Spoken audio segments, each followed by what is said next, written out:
अस्सलामुअलैकुम। तो welcome to my YouTube channel. तो कैसे हैं सब? अल्हम्दुलिल्लाह मैं भी ठीक हूँ। और यहाँ पर आप जो मैस देख रहे हैं ये इसलिए है क्योंकि मेरा भाई माशाल्लाह सऊदीया से वापस आ रहा था, तो मैंने इसको दावत पे बुलाया था, तो इसलिए ये जो सारी तैयारी है ये उसके लिए हो रही है। तो यहाँ पर आप सबसे पहले बनाएंगे मुगलई चिकन। उसके लिए चिकन को मैंने मैरिनेट करने के लिए ब्लैक पेपर थी और 1 टेबल स्पून ही ब्लैक पेपर और 1 टेबल स्पून ही सॉल्ट था, उसको मैंने मैरिनेट करके ना तो मैंने रख दिया था। और साथ में हम यहाँ पर इसकी ग्रेवी बनाएंगे। उसके लिए मैंने जो प्याज थे 2 बड़े प्याज थे उनको मैंने स्लाइस में कटिंग कर लिया था, और ये जो है इनको भी हम साथ में फ्राई करेंगे।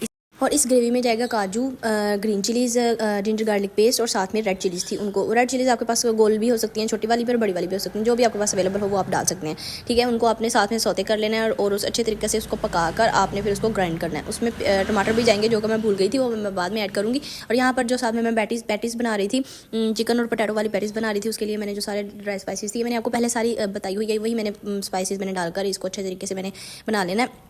और यहाँ पे मैंने कोरिएंडर भी इसमें ऐड किया। और अब ये जो सारे स्पाइसेस जो मैं आपको बताकर हटी हूँ ये इसमें ऐड कर देने हमने, और इसको अच्छे तरीके से हमने पका लेना है। और इस स्टेज पे हमने सिर्फ इसमें सॉल्ट डालना है और कुछ भी नहीं डालना, क्योंकि जो है ना एक तो ये हमने 2 चिलीज़ हम डाल रहे हैं, ग्रीन चिलीज़ भी जा रही हैं और रेड चिलीज़ भी जा रही हैं, तो साथ में टमाटोज हमने डाल के इसको अच्छे तरीके से ग्राइंड कर लेना है। इसका स्मूथ सी इसकी ग्रेवी बना लेनी है। ठीक है, तो जब इस स्टेज पे आ जाएगा तब हमने इसको ग्राइंड कर लेना है। उसके बाद ये देखें यहाँ पर मेरा मसाला तैयार हो चुका था और फिर मैंने इसको अच्छे तरीके से ग्राइंड कर लेना है। और जो चिकन मैरिनेटेड था उसको मैंने तवे पर उसको मैंने अच्छे तरीके से ना गोल्डन ब्राउन कलर आने तक उसको पका लेना है। अभी देखिए मैंने इसके ऊपर एक मैं जो बोटी है वो मैं इसको यहाँ पे रखूँगी और इसका कलर चेंज होने तक, और इसको गोल्डन कलर जब इसका आ जाएगा तो मैं इसको उतार लूँगी। ठीक है, और साथ में मेरी ग्रेवी जो थी मैंने ग्राइंड कर ली थी।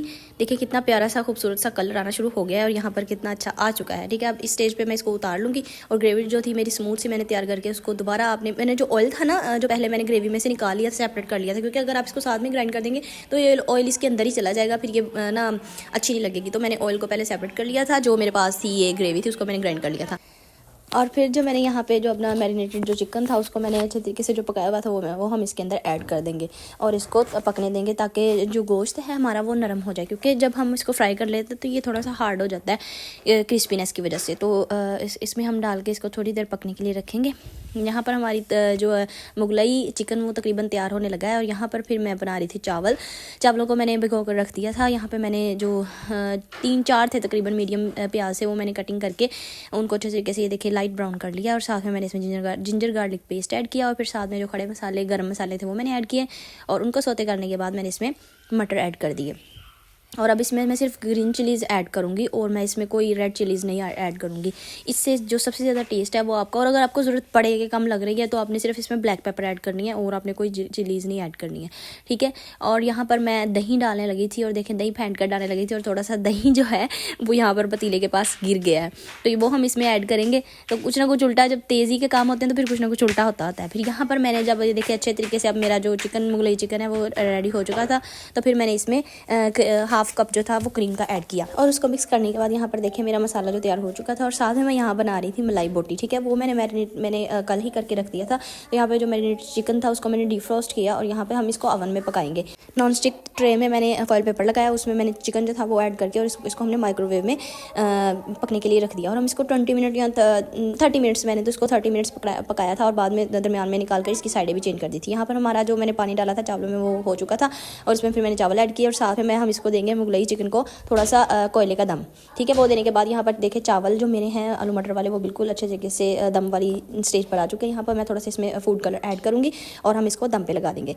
और यहाँ पर हमारी तकरीबन यहाँ पे रोटियाँ भी साथ में बना रही थी, मेरी कज़न थी वो साथ में रोटियाँ बना रही थी। और यहाँ देखिए हमारा तकरीबन सारा जो है ना दावत का जो सामान है वो तैयार होने वाला है। और यहाँ पर देखिए चिकन भी हमारा जो मलाई बोटी थी वो हमारी तैयार हो चुकी है। इसको मैंने इस तरीके से गार्निश किया, प्रेजेंटेशन इसकी की। यहाँ पे जो मेरी पैटीज़ थी वो भी अल्हम्दुलिल्लाह तैयार हो चुकी हैं। अब सिर्फ मेहमानों का इंतज़ार था। और मेरा भाई मेरे बेटे के लिए माशाल्लाह इतनी बड़ी कार लेकर आया, वो जिसमें बच्चे बैठकर रिमोट से चलती है ना, तो यहाँ पे मेरे वो उसकी वजह से वो लेट हो गया। तो यहाँ पर फिर मेरे चावल भी तैयार थे, एवरीथिंग मेरा बिल्कुल तैयार था। मुझे ये था कि चले वो आ जाए तो फिर मैं उनके लिए खाना शाना लगाऊं। तो कितने मज़ेदार से देखें चावलों का एक एक दाना अलग-अलग। मुझे बड़ी खुशी होती है जब मुझे सबसे अच्छी चीज़ें जो बड़ी अच्छे तरीके से मैनेज होती हैं, मुझे बड़ी खुशी होती है। यहाँ पे देखें मैंने दस्तरखान लगा दिया था, रोटियाँ, पैटीज़ और साथ में एवरीथिंग सब कुछ बन चुका था। बस उसका इंतज़ार कर रही थी मैं कि वो आ जाएगा। और यहाँ पर देखें माशाल्लाह वो आ चुका है। फिर वो खाना खा रहा है, उसको मेरे हाथ का खाना बहुत पसंद है। यहाँ पे मैं इसके साथ मजाक कर रही हूँ, पर मैं इससे बहुत प्यार करती हूँ और इसी की इसमें से खाने का मज़ा ही और है इसकी चीज़ खाने का। और ये वो कार थी जो वो लेकर आया था और ये मेरा बेटा उसके पास जा ही नहीं रहा, काफ़ी देर बाद आया ना मेरा भाई। और फिर ये जो बर्तन थे ये मैंने उस वक्त नहीं धोए क्योंकि मैं इतना थक गई थी कि मेरा दिल ही नहीं कुछ भी कर रहा था करने को। सारा कुछ मैं समेट कर और फिर मैंने आराम किया और फिर अगले दिन सुबह को मैंने बर्तन वॉश किए।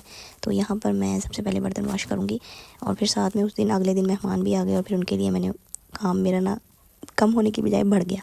तो फिर मैंने बिरयानी बनानी थी उस दिन, तो मैंने सबसे पहले मैंने कहा बर्तन वॉश करो वरना फिर दोबारा जब वो जो भी खाना खाएंगे फिर और बर्तन हो जाएंगे। तो इसलिए मैंने सोचा कि सबसे पहले मैं अपने बर्तन वॉश करूँगी।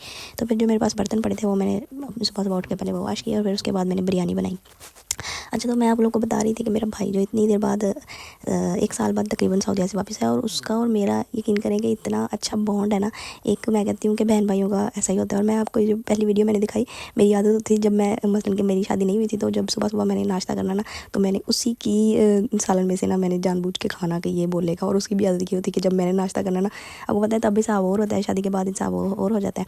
तो मैंने इसने उसने क्या करना, मैंने आप ही की उसने कहना मैंने इसकी सालन में से ही खाना। और मैंने कहना नहीं मैंने नहीं देना तुम्हें। इतना हम लड़ते होते थे। तो लेकिन वो चीज़ें सिर्फ याद ही रह जाती हैं इंसान को ना। और ये गाड़ी वो मेरे बेटे के लिए गिफ्ट लेकर आया था कि मैं यहाँ पे इतनी देर बाद आ रहा हूँ तो मैंने आपके बेटे के लिए कुछ लेकर आना। हालांकि उसने मुझे बताया भी नहीं था, वो खुद सरप्राइज़ ही लेकर आया। मुझे इतनी अच्छा लगा। और मेरा बेटा, मैं कहती हूँ हुसैन, तो इतना खुश था कि जैसे अल्लाह जाने उसको पता नहीं क्या चीज़ मिल गई है। बहुत वो खुश हुआ ना। और बहन भाइयों की तो सिर्फ मैं कहती हूँ कि याद ही रह जाती है। वो जो टाइम स्पेंड किया होता है वो बस इंसान याद ही करता रह जाता है। अच्छा जी, तो खैर यहाँ पर फिर मैंने सारे बर्तन अपने वॉश किए और साथ में मैंने चावल भी भिगो के रख दिए थे क्योंकि मेहमान थोड़े और आ गए थे मेरे ससुराल में से। तो फिर उनके लिए भी ऑब्वियसली खाना बनाना था। तो उसके लिए मैंने बिरयानी की तो रेसिपी आपको पहले बताई हुई है, तो वो मैंने इसलिए शेयर नहीं की। वो लास्ट में सिर्फ छोटा सा क्लिप होगा जो मैंने यानी मेरा जब तैयार हो गई थी तो वो मैंने इतनी अच्छी और इतनी मज़ेदार बिरयानी बनी ना तो उनको भी बहुत पसंद आई। चलिए जी, यहाँ पर मेरा सारा जो काम था, मेरे बर्तन जो धुल चुके थे और देखें ये मेरी हैप्पी एंडिंग हो रही है। तो मुझे बड़ा सेटिस्फाइंग लगता है ये ना कि जब मेरा सारा काम हो जाए और मेरा हर चीज़ नीट एंड क्लीन हो जाए। तो यहाँ पर मेरा सारा काम हो चुका था। तो फिर मैंने ये देखी कितनी मज़ेदार सी मेरी बिरयानी बन चुकी है। और इसको मैं और अगर आपको ये व्लॉग अच्छा लगा है तो subscribe my YouTube channel. Thank you so much for watching. Have a nice day. अल्लाह हाफिज़।